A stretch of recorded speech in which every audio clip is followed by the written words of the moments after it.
Hey friends, if you wish to draw on Google Doc, then it's very easy. All you need to do is click on Insert, click on Drawing, and click on New. Okay, wait for it, and then you can simply create margins. You can, what do we say, expand it. You can draw any shape of your choice. Okay, like you can pick this shape.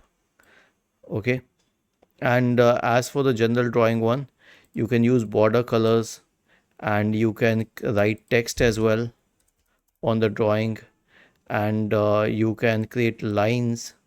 Okay, so these are about the shapes, but what if you wanted to draw something here directly? See, this is how you can do it.